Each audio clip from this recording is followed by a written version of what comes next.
The laughter came first, sharp, slicing through the hum of quiet conversations like glass shattering on marble. "If she really has money in that account," the bank manager boomed, his voice dripping with arrogance, "I'll quit right here and now." Heads turned instantly. The grand lobby of Blackwell Bank's Manhattan branch seemed to hold its breath. Businessmen in tailored suits paused mid-conversation, phones hovering an inch from their ears. A woman with pearls clutched her handbag tighter, leaning in for the spectacle. The sound of polished shoes clicking against the marble floor slowed, then stopped entirely. All eyes settled on the child standing at the front counter. She couldn't have been more than 8 years old. A small black girl, her braids tied neatly with faded ribbons, clutched a threadbare teddy bear in one arm. The stuffed animal's fur was matted from years of comfort, its button-eye hanging by a thread. In her other hand, she held a sleek, black bank card, its glossy surface catching the glow of the chandelier above. Her fingers trembled, but her chin was lifted as if sheer willpower could hold her steady. The teller behind the counter bit back a smirk, glancing nervously at his manager. The girl's voice was small, but clear. "This card, it's mine. I just want to check my account." The manager, a tall man with thinning hair slicked to one side, barked a laugh that echoed off the marble columns. "Yours? Little girl, do you even know what this card is?" He gestured grandly to the crowd, as if inviting them in on the joke. "This isn't a toy. It's a Blackwell executive card. Do you have any idea whose hands these usually rest in?" Murmurs spread like wildfire. "She must have stolen it. Poor thing, making up stories. Where's her mother? This is embarrassing." The whispers coiled around her like snakes, squeezing tighter with every hissed suspicion. A man in a gray suit shook his head in pity. A pair of teenage boys snickered from the back of the line. The girl hugged her teddy bear closer, her small knuckles whitening.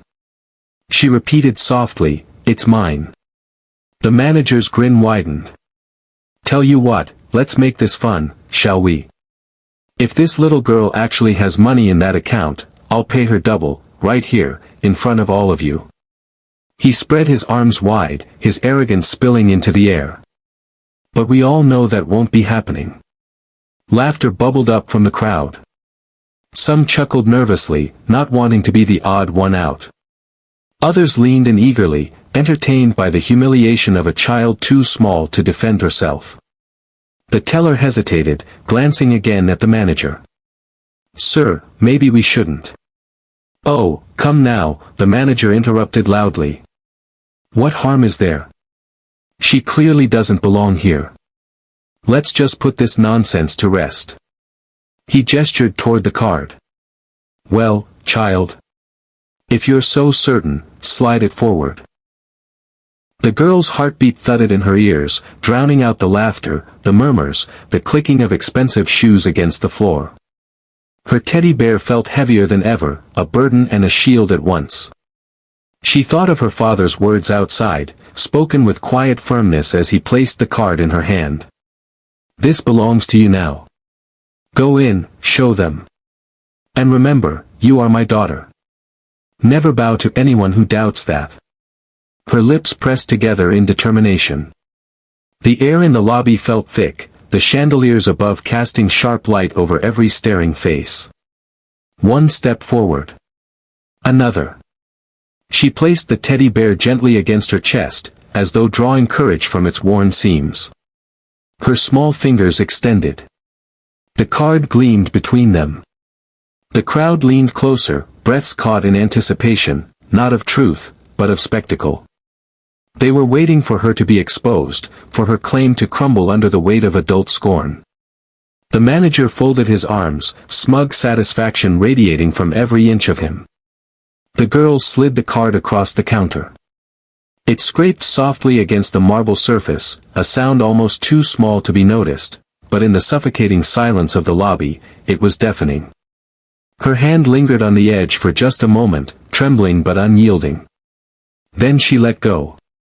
Her voice wavered, fragile but firm enough to echo into every corner of the bank. "This card is mine. check my account." And in that instant, the room no longer felt like a bank. It felt like a stage. A trial. A battlefield. Every eye was on her. Every breath was held. And every whisper of doubt waited for the machine's verdict. The teller stared down at the glossy black card lying on the marble counter. For a moment, he didn't move. His fingers hovered above it, as though touching it might break the illusion, might prove this entire scene a child's prank. Then came the scoff. Low, dismissive, coated with disbelief. "Sweetheart," he said, his tone sharpened by condescension, "this card isn't a toy. Where did you even get it?" The girl's voice was small but steady. "It's mine. My father gave it to me." Laughter erupted from somewhere in the line. A woman in a fur coat tilted her head and muttered loudly enough for all to hear, "Oh, please." Her father gave it to her. What father would trust a child with a card like that? The girl hugged her teddy bear closer, pressing her cheek to its worn ear. Her eyes glistened, but she blinked back the tears before they could fall. Her father had told her to be brave. Outside, before she had walked through those glass doors, he had crouched down so that his eyes met hers. She remembered the weight of his hand as he placed the card into her palm, large, warm, and sure. "This belongs to you now," he had said. His voice was deep, carrying a certainty that she tried to borrow for herself. "Go in, show them. And remember, you are my daughter. Never bow to anyone who doubts that." The memory steadied her. She lifted her chin. "It's mine," she repeated, louder this time. The teller raised his brows, amusement tugging at his lips. "Do you even know what kind of card this is?" "I don't care what you call it," she answered, her small voice trembling with courage. "It's mine. My name is on it." The manager, still standing tall beside the counter, shook his head as if the exchange had become a comedy routine staged for his amusement. He leaned against the polished wood, projecting his voice across the lobby. "Ladies and gentlemen, what we have here is a little girl claiming to own one of the most exclusive cards in existence. A card that entire corporations fight to get access to. And she," he gestured with mocking flourish, "walked in with a teddy bear and a bedtime story." The crowd chuckled. Not everyone laughed, but enough did to make the child's small frame stiffen. The whispers grew louder, fueled by the spectacle. "She probably stole it. Maybe it's fake. She doesn't belong here." A businessman with slick back hair leaned to the woman beside him. "This is what happens when people don't teach children their place." She nodded solemnly, eyes cold. The girl's cheeks burned. But she didn't lower her gaze. She hugged the teddy tighter, as though its stitches could hold her together. The teddy smelled faintly of home, of the lavender her grandmother used to place in drawers, of safety and warmth. It had been with her through hospital nights and lonely mornings. It was more than fabric, it was her anchor. Her lips moved silently for a moment, repeating words only she could hear, "I am my father's daughter." Finally, she looked straight at the manager. Her voice cracked, but her words rang clear. "I told you. This is mine. I came here to check my account." The teller chuckled under his breath, shaking his head as if indulging a child's fantasy. He slid the card between two fingers and held it up, letting the light reflect off the glossy surface. "You expect us to believe this belongs to you?" he said, his voice dripping with disbelief. The girl nodded once, her braids brushing against her cheeks. For a heartbeat, silence pressed against the walls. The girl's defiance, though quiet, seemed to carry more weight than her small body should have been able to bear. But then the manager barked another laugh, breaking the moment. "Impossible. Absolutely impossible." He turned toward the growing audience of onlookers. "Tell me, does anyone here truly believe this card belongs to her?" Not a single hand rose. Instead, heads shook. Smirks spread. A man at the back muttered, "Ridiculous. Another chimed in, she should be at school, not wasting our time. The bank lobby, once filled with the ordinary sounds of business, papers rustling, pens scratching, phones ringing, now throbbed with cruelty disguised as amusement. And there she stood. A little girl dwarfed by marble columns and chandeliers, mocked by strangers, dismissed by adults, and judged guilty of theft before she had been allowed to prove her truth. Yet still she held her teddy. Still she held her ground. "It's mine," she whispered once more. The words were almost swallowed by the crowd's derision, but the teller heard them. And something about the steadiness in her eyes, those wide, brown eyes that carried both fear and a stubborn spark, made him hesitate. The hesitation lasted only a second. Then the manager leaned in, his smile cruel. "Well then, little miss," he said, loud enough for the entire lobby to hear, "let's test your fairy tale. Let's check this account and show everyone the truth." The crowd leaned forward, eager, like an audience waiting for the punchline of a joke. The teller, following his superior's cue, slid the card toward the machine. The girl's breath hitched. The teddy bear squashed tighter to her chest. The machine beeped softly, lights flickering as it processed. And the bank lobby, once filled with laughter, fell into silence. The steady beep of the machine cut through the lobby, sharp as a heartbeat monitor in an ICU. A red light flickered once. Then green. Then the screen blinked, processing. The teller leaned forward, narrowing his eyes. His fingers tapped the counter nervously. He wasn't smiling anymore. But the silence didn't last. "She's wasting everyone's time," a man muttered from the back. His voice, dripping with impatience, carried far in the stillness. That was all it took. The whispers erupted like cracks spreading across glass. "Probably borrowed it. No way it's real. She'll be crying in a minute." A teenage boy snickered loudly. His friend elbowed him, whispering, "Bet she swiped it from her dad's wallet."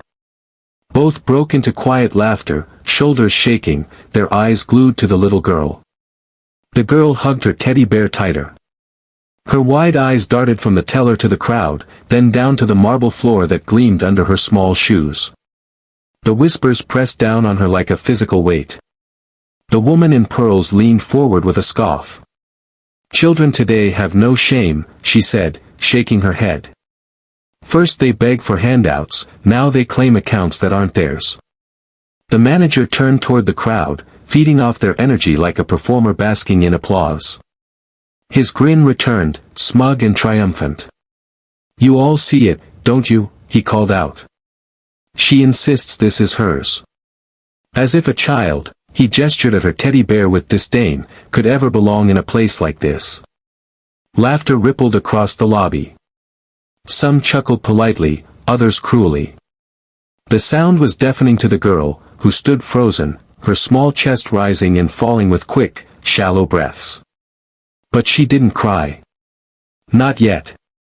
Her father's words pulsed in her mind, "Never bow to anyone who doubts you." The teller glanced at the screen again, his brow furrowing. Numbers began to load. His lips parted, but he hesitated. Something on the screen unsettled him. The manager noticed and snatched the slip of paper from the machine before the teller could react. "Come on, let's put an end to this nonsense once and for all." The paper crinkled in his hand. His eyes scanned the numbers. For a fraction of a second, his grin faltered. His throat bobbed as he swallowed. But then, he laughed. Too loud.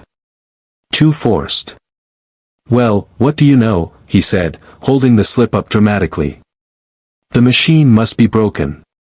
Look at this ridiculous balance." Gasps flitted through the crowd.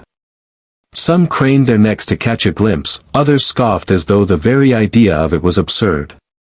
"Broken, obviously," a man muttered. "Glitch," another agreed. "Fake account.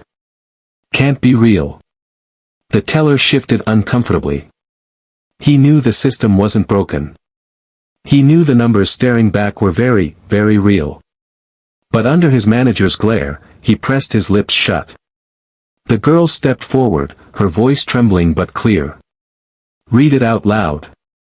The manager blinked, caught off guard. She clutched her teddy bear in one hand, tiny knuckles pressing into the worn fabric. Her chin lifted, fragile courage etched in her face. "Read it," she repeated. The lobby hushed, a vacuum of silence hanging over them. The manager chuckled nervously, shaking his head. "I don't think so, child. This isn't worth embarrassing yourself over." "Read it," she insisted, louder this time. The crowd erupted again. "She's delusional. Poor thing thinks she's important." "Read it," read it, someone jeered mockingly, turning her demand into a chant. A group of businessmen near the door laughed, egging the manager on. "Yeah, read it. Let's hear this fantasy." The girl's heartbeat thudded in her ears. For a moment, the room spun with ridicule, the jeers and laughter circling her like a storm. But she didn't back down. She gripped her teddy, planted her feet on the marble floor, and stared directly at the manager with a resolve far too large for her small body. Her voice broke through the noise, piercing, trembling yet fierce. "Read it out." The teller glanced nervously between them, his Adam's apple bobbing. He knew the truth was about to explode, whether the manager wanted it or not. The crowd quieted again, tension rippling like static in the air. Even the chandeliers seemed to hum with expectation. And then, the glass doors at the front of the bank swung open with a force that made them bang against the walls. Every head turned. The laughter died instantly. The storm of ridicule froze mid-breath. A tall man in a charcoal suit stepped inside, the authority in his stride parting the crowd like a blade. His eyes, cold and piercing, swept across the lobby until they found the little girl. Her face lit up, relief flooding her small frame. "Daddy," she whispered.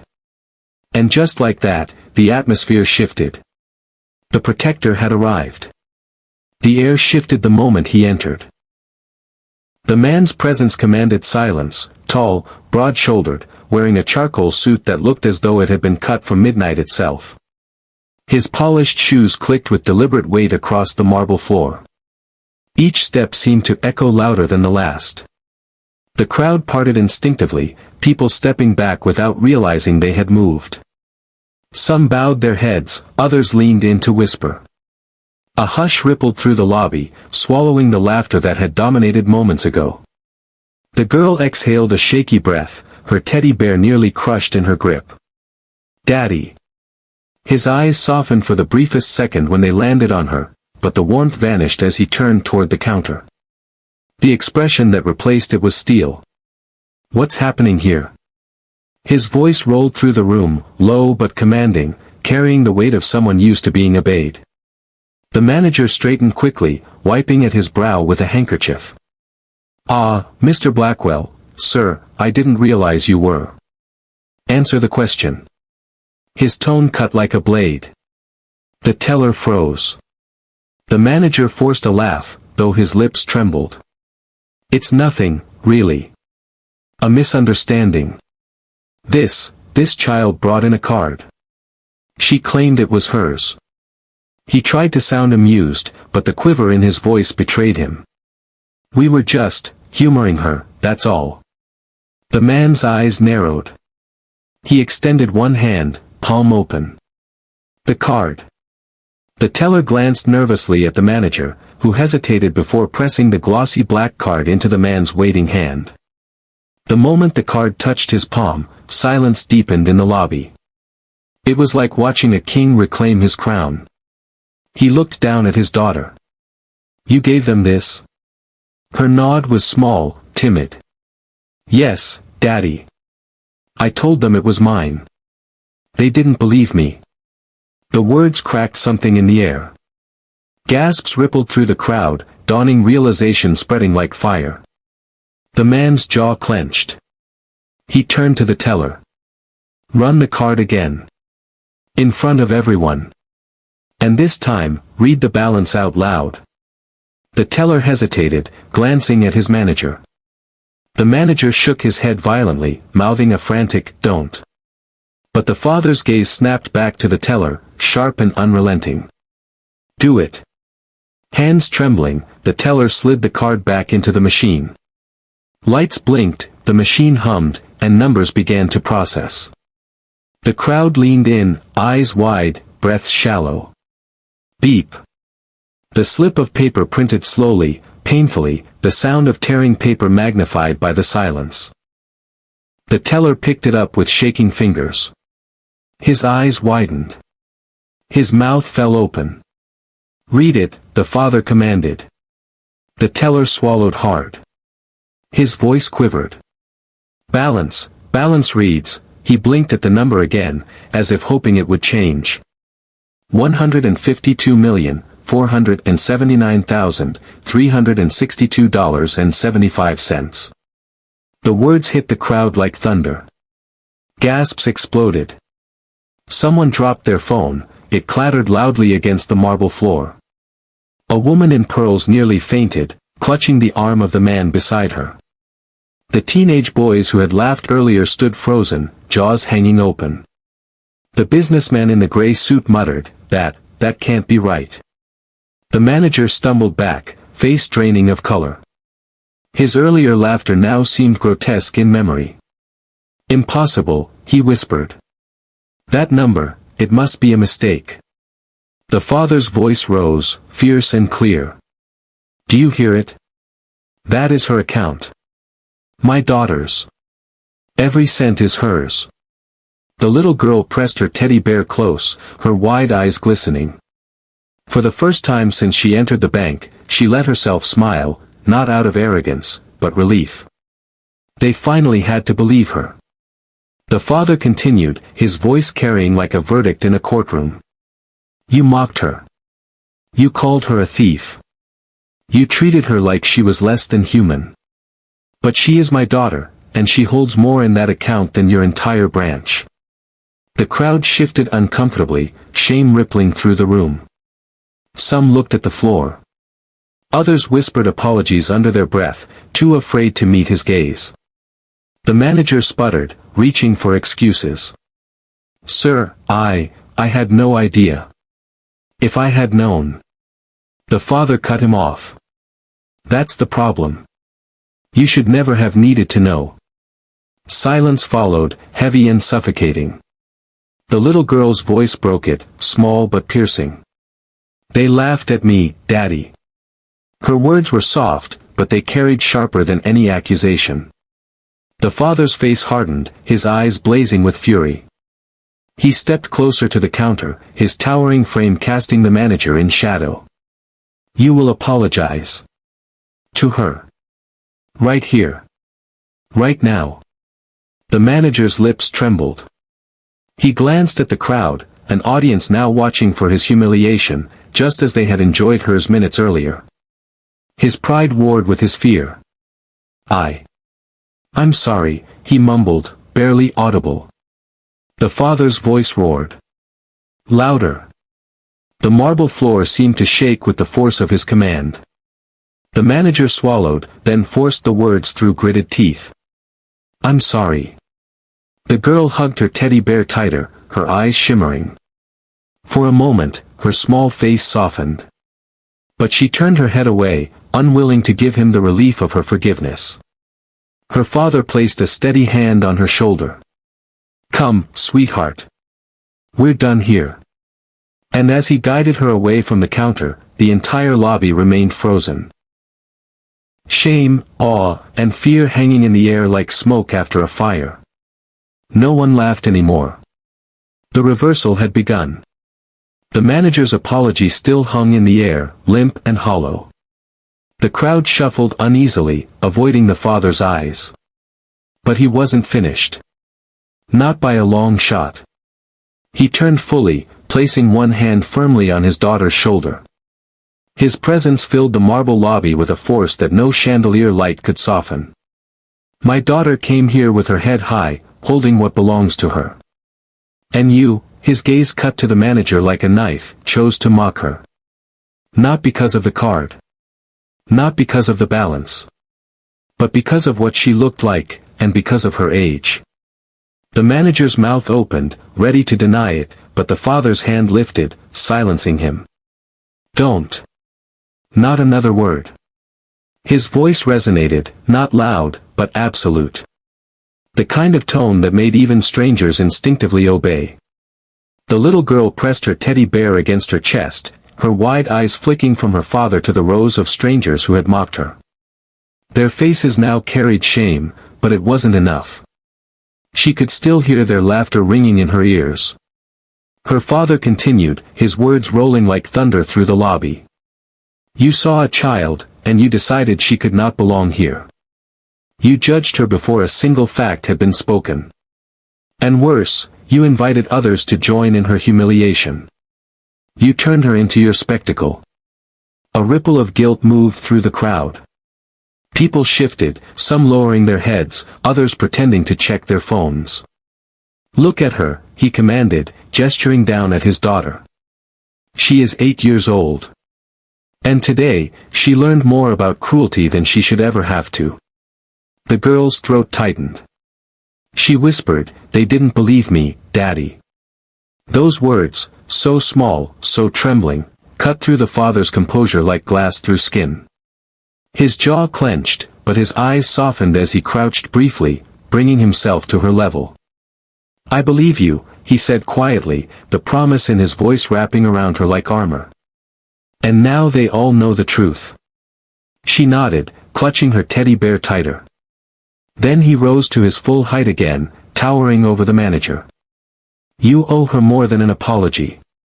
You owe her dignity. And dignity is not something you can fake. It is earned by action. The manager stammered, Sir, I didn't realize. That's the point, the father thundered, his voice ricocheting off marble walls. You didn't need to realize who she was. She deserved respect the moment she walked through those doors. Not because of her name. Not because of her balance. But because she is human. Gasps fluttered across the lobby. Several bystanders exchanged guilty looks. A woman near the front dabbed her eyes with a handkerchief. The father's gaze swept across the crowd, pinning each face as though memorizing their complicity. Every one of you who laughed shares in this shame. You wanted a show. You got one. But not the one you expected. No one dared to breathe. The little girl shifted closer to him, her small hand sliding into his. His grip closed around hers like iron, steadying her trembling fingers. From this day forward, he declared, let it be known, she will never again be doubted because of her age or the color of her skin. Not here. Not anywhere. The lobby fell into complete silence. The chandeliers above glittered like frozen stars, suspended in the stillness. Finally, the father turned back to the teller. Print her account balance again. Multiple copies. Everyone here will see it with their own eyes. Let there be no mistake. The teller obeyed instantly, hands trembling as the machine whirred and spat out slips of paper. He handed the first to the father, who then placed it gently in his daughter's hand. She looked down at the long row of numbers. For a moment, her innocence eclipsed the drama, her eyes went wide, as though she were seeing something beyond comprehension. She hugged the slip against her teddy bear, as though anchoring herself in both wealth and warmth. Her father held the other slips out. Pass them around. The teller blinked. Sir. You heard me. And so the slips traveled. From hand to hand, murmurs spread as eyes widened. The numbers were undeniable. The truth was undeniable. The father let silence linger just long enough for shame to sink in, then said, remember this moment. Because the world will know about it. The manager's head snapped up, panic flashing in his eyes. Wait, you're not suggesting. Oh, I'm not suggesting, the father interrupted coldly. I'm promising. He turned on his heel, guiding his daughter toward the glass doors. The crowd parted instantly, no longer mocking, no longer whispering. They stood in reverent silence as the father and child walked side by side, the little girl's teddy bear tucked securely under her arm, her balance slip folded carefully in her hand. The last sound before the doors closed behind them was the father's vow, spoken like a warning to everyone still standing inside. You mocked a child today. Tomorrow, the world will mock you. And with that, they were gone. The bank lobby remained frozen, the weight of what had just happened pressing down on every marble tile, every polished surface, every guilty heart. The lobby seemed to buzz with unease long after the father's words. The balance slips were still making their way from hand to hand, eyes widening, jaws tightening as each person confirmed what they had once mocked. But the manager refused to surrender fully. Pride clung to him like a parasite. His lips twisted into a shaky smile as he stammered, This is all a misunderstanding. A simple miscommunication. Surely, Mr. Blackwell, we can resolve this privately. The father's laugh was short and cold. Privately? No. That's what cowards beg for when they fear the truth. But you mocked my daughter publicly. You humiliated her in front of strangers. And so, your correction will also be public. The words hit the crowd with the finality of a gavel. Murmurs erupted again, but now they weren't mocking, they were nervous, regretful, whispering about consequences. The little girl shifted uncomfortably under the weight of so many eyes. She tucked her teddy bear under her chin, as though hiding in its softness. Her father noticed and tightened his hand around hers, steadying her. You will not bow, sweetheart. Not today. Not ever again. Then he turned to the manager, his stare cutting like glass. On your knees. The manager recoiled as though slapped. Excuse me. You demanded an audience when you mocked her. You wanted everyone to laugh at her expense. Now, you will show that same audience what it looks like to respect the dignity of a child you tried to break. On your knees. Apologize properly. Gasps rippled through the lobby. No one moved. All eyes locked on the manager, whose face had drained of color. His jaw clenched as he looked desperately around the room for support. But the crowd was silent. No one defended him. Not one voice rose to excuse him. You can't be serious, he stuttered. I am the manager of this branch. I have authority, I have. You have nothing, the father interrupted. Authority without integrity is a hollow crown. Now kneel. The silence stretched like a blade. The manager's knees trembled before his pride cracked, giving way under the crushing weight of the father's gaze and the crowd's expectation. Slowly, painfully, he sank to his knees on the polished marble floor. The little girl blinked, her small chest rising and falling quickly. She had never seen an adult bow before, not to her. The father's voice softened, though it carried no less authority. Now. Apologize to her. The manager's lips trembled. His eyes darted to the crowd, then back to the girl. I am sorry. Louder. His voice broke. I am sorry. The crowd shifted uneasily, whispers of disbelief and awe flickering across the room. A man muttered, I've never seen him apologize to anyone. Another added, not like this. Not to a child. The girl's teddy bear pressed tightly against her chest as she looked down at the man kneeling before her. Her wide eyes shimmered, not with triumph, but with confusion. She didn't know how to feel, vindicated, or overwhelmed. She whispered, almost too soft to hear, you shouldn't have laughed at me. Her words, fragile and honest, pierced the marble silence deeper than any demand. The manager lowered his head, his shame plain for all to see. Her father placed a steady hand on her back. That's enough. He will carry this shame long after we leave. Let's go. Together, they walked toward the doors again, this time unchallenged. The crowd parted instantly, no longer amused, no longer entertained. Some bowed their heads, others stepped aside with murmured apologies. At the threshold, the father turned once more to face the lobby. His voice carried finality, like a closing chapter. Today you all laughed at a child. Tomorrow, you will tell the world you witnessed her rise. Then he stepped outside, his daughter's small hand clasped firmly in his. The doors closed behind them, sealing the humiliation inside the marble halls where it had been born. No one spoke. Not a single whisper dared break the silence. The laughter that had filled the bank just minutes earlier was gone, smothered under the weight of shame. The reversal was complete. The glass doors hissed shut behind them, but the moment father and daughter stepped into the crisp Manhattan air, they were met with a wall of flashing lights. Reporters. Photographers. Cameramen. Word had spread faster than wildfire. Someone inside the bank had already gone live on social media, streaming the confrontation in real time. Within minutes, clips had flooded Twitter, TikTok, and YouTube. By the time the father and daughter exited, the world was already watching. "Mr. Blackwell! Mr. Blackwell!" a reporter shouted, pushing forward with a microphone. "Can you confirm what just happened inside?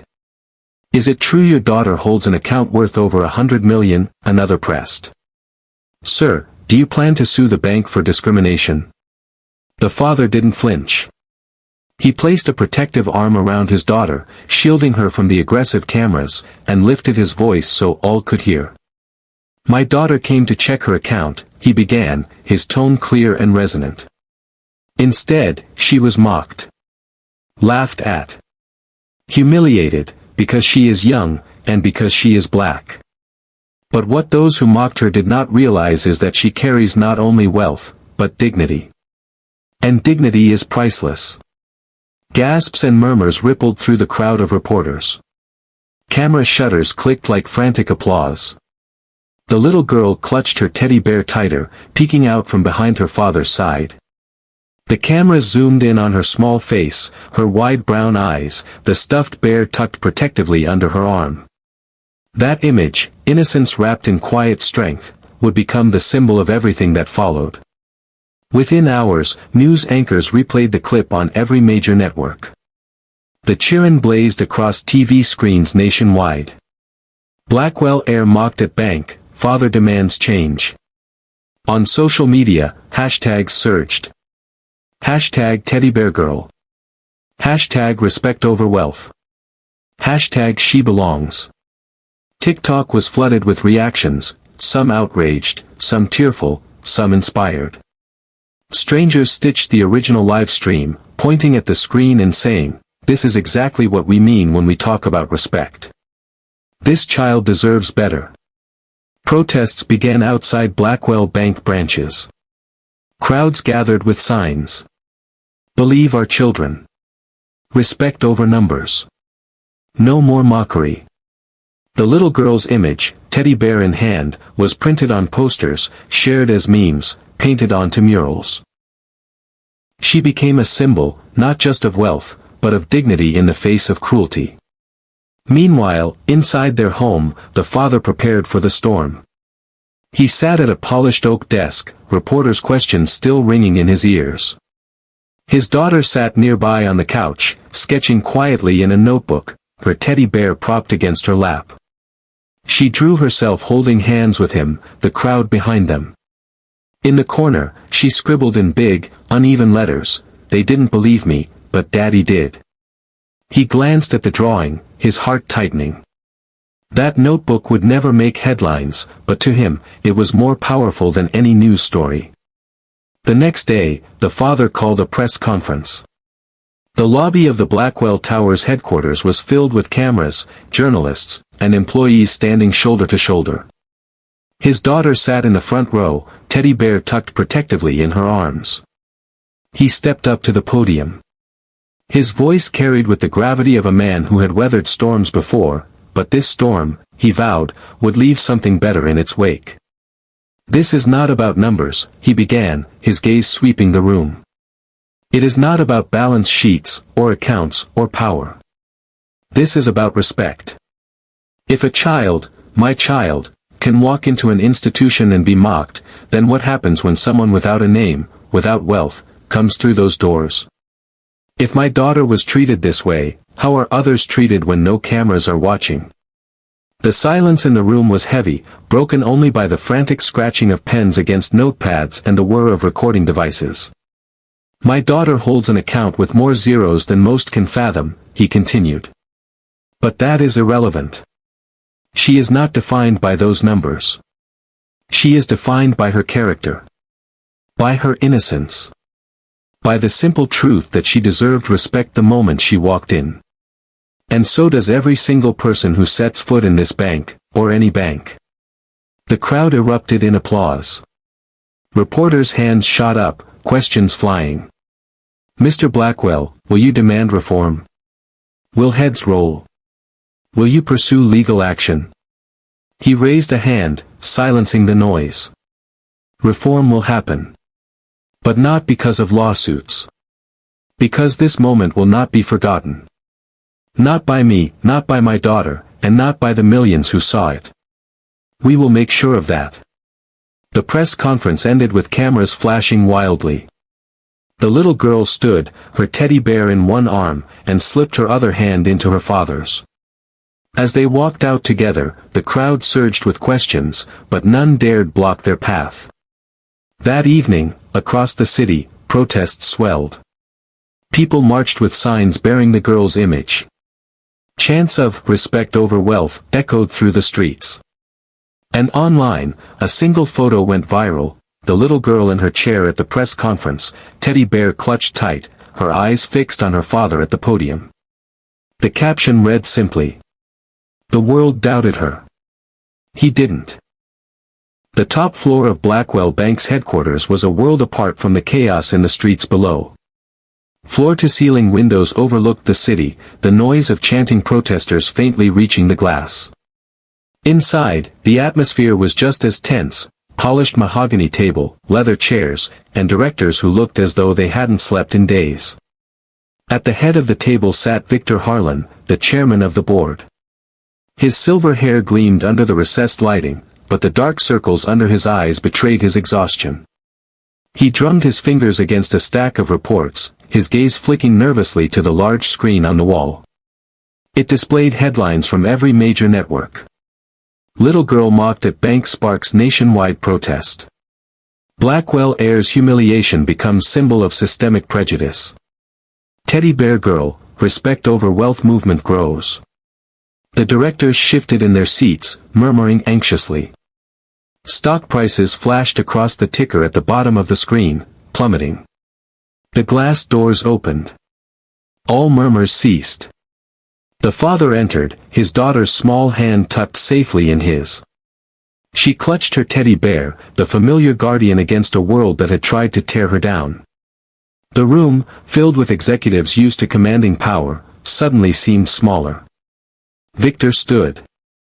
"Mr. Blackwell," he said carefully, forcing a smile. "Thank you for coming. We need to address this situation."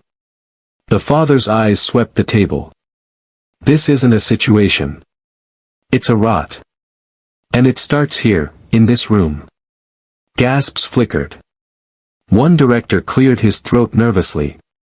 "Sir, with all due respect, this is being blown out of proportion. Children misunderstand things. Customers exaggerate. The media thrives on." The father cut him off with a single raised hand. "My daughter did not misunderstand. She was mocked. Laughed at. Called a liar. And the proof is all over your screens." The girl shrank slightly at the memory, hugging her teddy closer. The father's voice deepened. "Do you know what the most disturbing part of this is? Not that it happened. But that none of you looked surprised when it did. That tells me you know this isn't an isolated incident. It's a culture. A culture you've allowed to fester." The room went silent. The weight of his words hung heavy. Victor cleared his throat again, his voice weaker this time. "What exactly do you want, Mr. Blackwell?" The father leaned forward, his presence filling the room. "I want reform. Not statements. Not hollow apologies. Real change. A director scoffed. And if we refuse? The father smiled grimly. Then you won't have a bank left to refuse with. Your stock is collapsing. Your branches are being boycotted. The world has chosen its symbol, and it is not you. It is her. He gestured to his daughter, who sat quietly, teddy bear in her lap. She looked up, wide-eyed, unaware of the power she now held simply by being herself. The directors exchanged anxious looks. Victor's jaw tightened. What reforms do you propose? Start with accountability, the father said. The manager who mocked her must be removed. Publicly. Quiet firings won't erase public humiliation. Then, training. Every employee, from teller to executive, must be retrained. Not on numbers. On humanity. That will cost millions, a director objected. The father's eyes blazed. It already cost you billions in trust. Choose which is more valuable. Silence again. The kind that meant they knew he was right. Victor exhaled heavily, rubbing his temples. And if we agree? Then I will stand beside you, the father said firmly. Not as your shield, but as proof that this institution can learn. That it can rebuild. That it can be worthy of the people who put their faith in it. The little girl shifted in her chair. She leaned toward her father and whispered, "Will they stop laughing at me?" The father crouched down beside her, his voice soft, meant only for her ears. "They'll never laugh again. Not at you." She nodded and hugged her teddy, reassured. When he rose again, his gaze locked with Victor's. Make your choice. Continue as you are, and watch this institution burn. Or take responsibility, and rise from the ashes. The board members looked at one another, pale and shaken. Finally, Victor spoke, his voice low. We will remove the manager. Effective immediately. And we will draft a reform plan. The father gave a single nod. Then you've taken your first step. But know this, if you falter, I will not hesitate to finish what was started. Because this isn't about her balance, or your bank's reputation. This is about dignity. And that is a debt you can never repay if you lose it. He took his daughter's hand again. Together, they walked out, the echo of his words lingering like a verdict. The directors sat frozen, the chants of protesters outside now louder, bleeding through the glass walls as if the people themselves demanded to be heard. For the first time, the board of Blackwell Bank understood, they weren't in control anymore. The boardroom decision should have ended it. The manager, once smug, now disgraced, was escorted out that very afternoon. His name trended online, his photo plastered across every news outlet, bank manager who mocked Blackwell Air fired. But humiliation breeds hatred. And hatred, when cornered, turns dangerous. Inside his dimly lit apartment, the manager sat hunched over a cluttered desk. The blinds were drawn, the air thick with stale coffee and resentment. He scrolled furiously through headlines on his cracked laptop screen, each one like a dagger to his pride. Teddy bear girl sparks reform. Father of mocked child forces bank shakeup. Public applauds Blackwell family. His fists clenched. They made me the villain, he hissed. They ruined me. A bottle of whiskey sat half empty at his elbow. He tipped it back, the bitterness burning down his throat, fueling the fire already raging inside him. They think they've won. But if I burn, they burn too. He began to type. Emails. Anonymous tips to reporters. He crafted stories dripping with venom, claims that the father wasn't a savior, but a manipulator. That his fortune was built on corruption. That his daughter wasn't an innocent, but a spoiled heir groomed to humiliate hardworking people. Lies, carefully packaged as truth. Within days, whispers began. On social media, hashtags twisted. Hashtag Blackwell corruption. Hashtag not so innocent.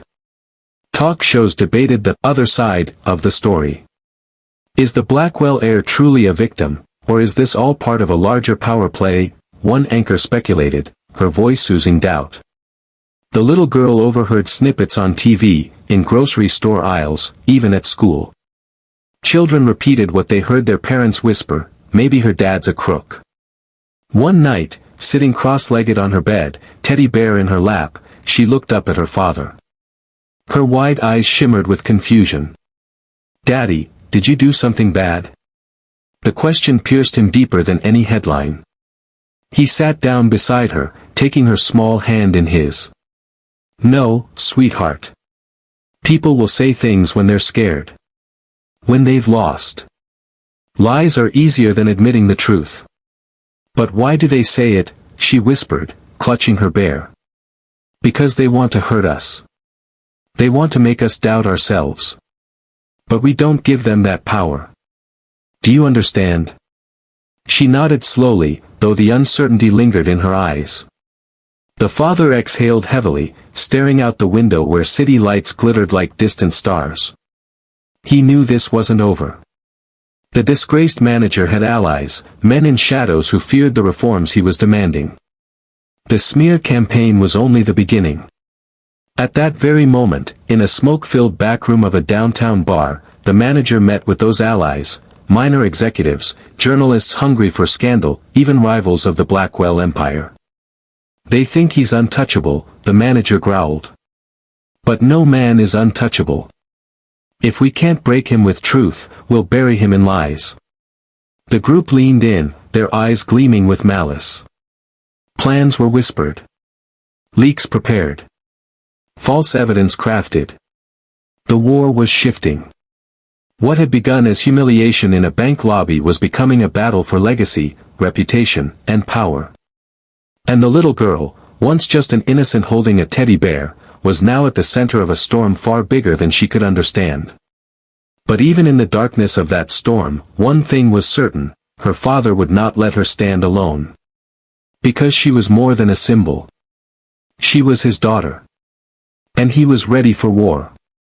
The storm outside raged on, media headlines clashing, smear campaigns swirling, protests echoing through the streets.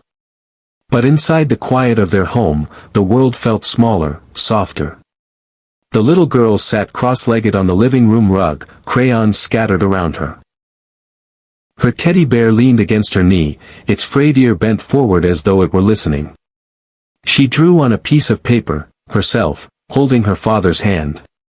Around them she sketched smiling faces, colorful balloons, and a sun that glowed brighter than anything she had seen that week. In the corner, in blocky letters only a child could write, she scrawled. "They didn't believe me. But Daddy did." Her father stood in the doorway, watching silently. His heart tightened as he took in the drawing. For all the wealth he had accumulated, nothing he owned could compare to that piece of paper, innocent, unfiltered truth from the one person whose belief mattered most. He crossed the room and crouched beside her. "That's beautiful, sweetheart," he said softly. She looked up, her wide eyes searching his. "Do you think, one day they'll believe me? Without you here?" The question lingered, heavier than her small voice should have been able to carry. He brushed a braid from her forehead, his touch gentle. "One day, yes. But you don't need their belief to prove who you are. You already know the truth. And the truth will outlast every lie." She nodded slowly, clutching her teddy bear against her chest. "This teddy knows too," she said, her voice brightening just a little. "He never laughed at me." Her father smiled faintly. "Then he's wiser than most people." The two sat in silence for a moment. The television in the corner played muted news coverage of protests outside bank branches, clips of board members issuing stiff apologies, and endless debates about dignity versus wealth. But none of it mattered here, in the quiet glow of a father and daughter's bond. Finally, the father stood. "Come with me. I want to show you something." He led her to his study, where shelves of leather-bound books lined the walls and framed photos marked decades of family history. On the desk sat a glass case. Inside, an old, worn notebook rested. Its edges were frayed, its cover faded. "This," he said, lifting it carefully, "belonged to your grandfather. He built everything we have today. And he always carried this with him, even when people doubted him." The girl reached out with both hands, tracing the notebook's rough surface. "What's inside?" "Lessons," the father said. "But the most important one is written on the very first page." He opened it and showed her the faded handwriting. "Respect is the only currency that never loses its value." The girl's eyes widened. She hugged her teddy in one arm and held the notebook with the other. Together, they felt heavy, but not too heavy for her small arms. "Daddy," she whispered, "can I keep this?" He nodded. "One day, it will be yours. Just like the card. But until then, remember what it means. No matter what people say, no matter how they mock you, your worth is not in numbers. It's in respect. And you already have mine. Always." Tears shimmered in her eyes, but they didn't fall. Instead, she stood on her tiptoes and wrapped her arms around his neck, teddy bear squashed between them. "Thank you, Daddy," she whispered. Outside, the storm raged louder. The smear campaign would grow uglier. The protests would grow larger. And the fight was far from over. But in that moment, with the teddy bear pressed tight and the notebook clutched close, the little girl felt safe. She felt believed.